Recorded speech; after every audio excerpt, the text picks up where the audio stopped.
en este cuarto y último sermón que vamos a dedicar al encabezamiento de los Salmos.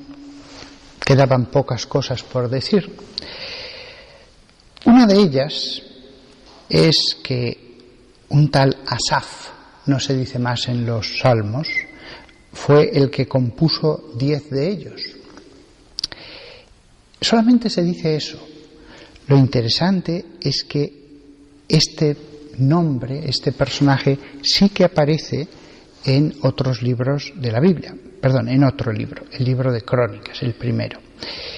Y también en el segundo hay un versículo.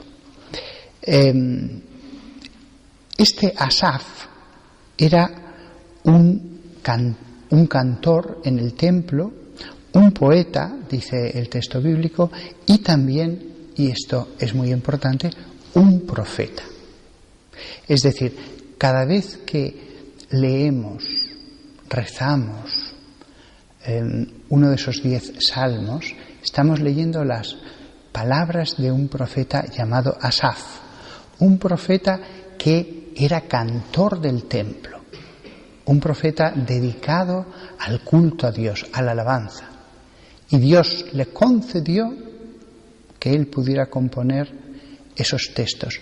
Seguro que jamás tuvo ni idea de la inmensa importancia que tenían para todo el resto del pueblo judío y después de la humanidad.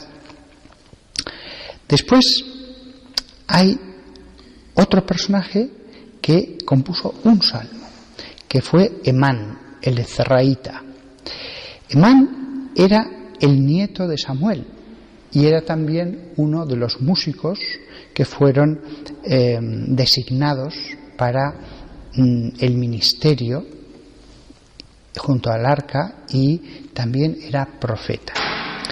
Y de él, en el primer libro de Reyes, capítulo 4, versículo 31, se dice que era un sabio. Y lo mismo se dice de Emán. Emán y Ezán eran 2 sabios. Además de todo lo que hemos dicho, que Dios diga de ellos esto. O sea, Dios tiene muchos hijos en el mundo, pero solamente de algunos muy escogidos Dios puede decir, este es un sabio. Pues bien, este personaje es uno de ellos. Y por último, y esto es lo último que tengo que decir sobre el encabezamiento de los salmos, 11 salmos, dice la Biblia, son de los hijos de Corá. Estos hijos de Corá, ¿quiénes son? Leví tuvo 3 hijos, Gersón, Coá y Merarí. Pues bien, Corá era el nieto de Coá. Y este a su vez tuvo hijos y aparecen mencionados cuando el pueblo elegido sale de Egipto.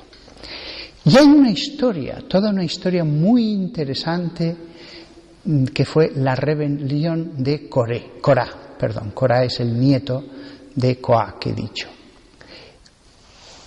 Fijaos, al decirnos la Biblia que 11 salmos son de los hijos de este personaje, lo que nos está diciendo en el fondo es recordad la rebelión de Corá. En el fondo, 11 veces cada vez que recorremos los salmos, es como si Dios nos dijera, recordad este pasaje. Del mismo modo que si voy a rezar un texto que hubiera compuesto, por poner un ejemplo ficticio, María Magdalena, cada vez que lo leyera allí, en la primera línea, es como si Dios me dijera, recuerda el pasaje de María Magdalena. Pues, ¿qué sucedió con los hijos de Corá? Los hijos, Corá, algunos de sus hijos y otros, 250 en total, se rebelaron contra Moisés. ¿Por qué se rebelaron? Hay una enseñanza muy interesante. Resulta que los que llevaban todas las cosas relativas al arca y a la tienda de la reunión eran los gersonitas, los meraritas y los coatitas. Y cada uno especificaba la Biblia qué tenían que llevar del templo o del arca o de los vasos sagrados, etc.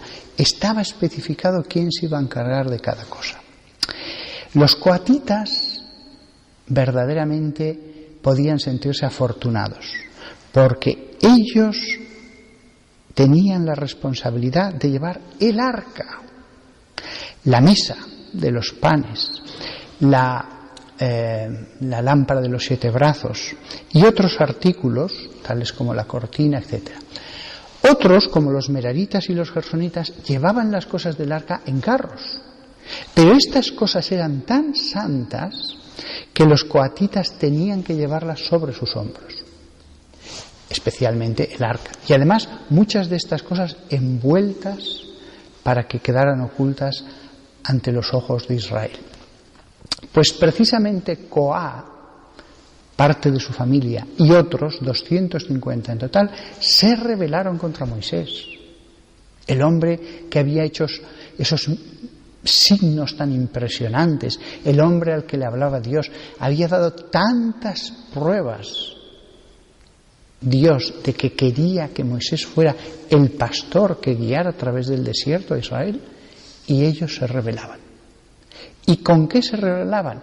Hay una enseñanza muy grande en esta rebelión para nuestra época especialmente. Le dijeron esos 250, también nosotros y todo Israel es santo. ¿Por qué tenéis vosotros, Aarón y los hijos de Aarón, que ser los únicos que entréis dentro de la tienda a ministrar ante Dios? Fijaos, Dios les había dado mucho, pero ellos querían más.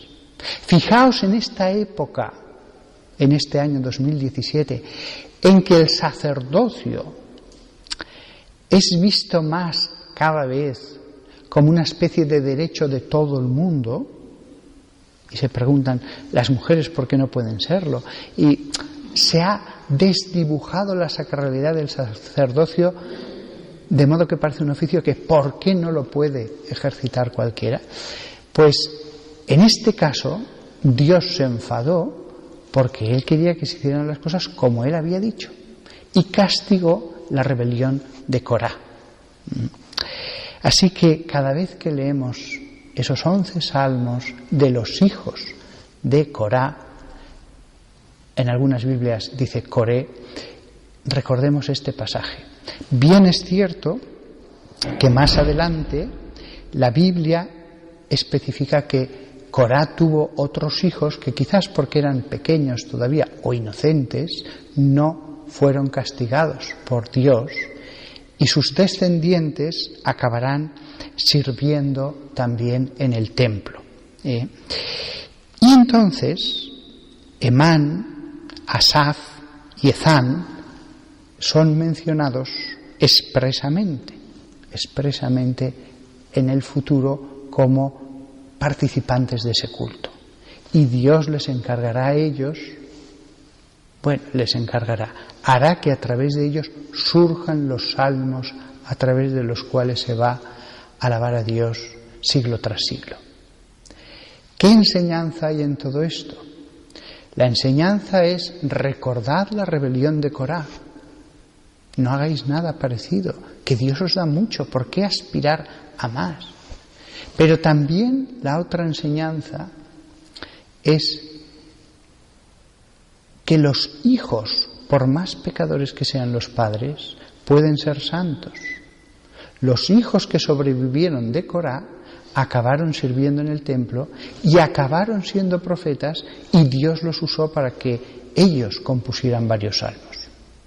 Con lo cual jamás debemos pensar que hay una especie de pecado que se transmite de generación en generación.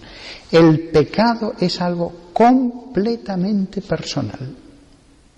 Ni la virtud ni el pecado se transmiten.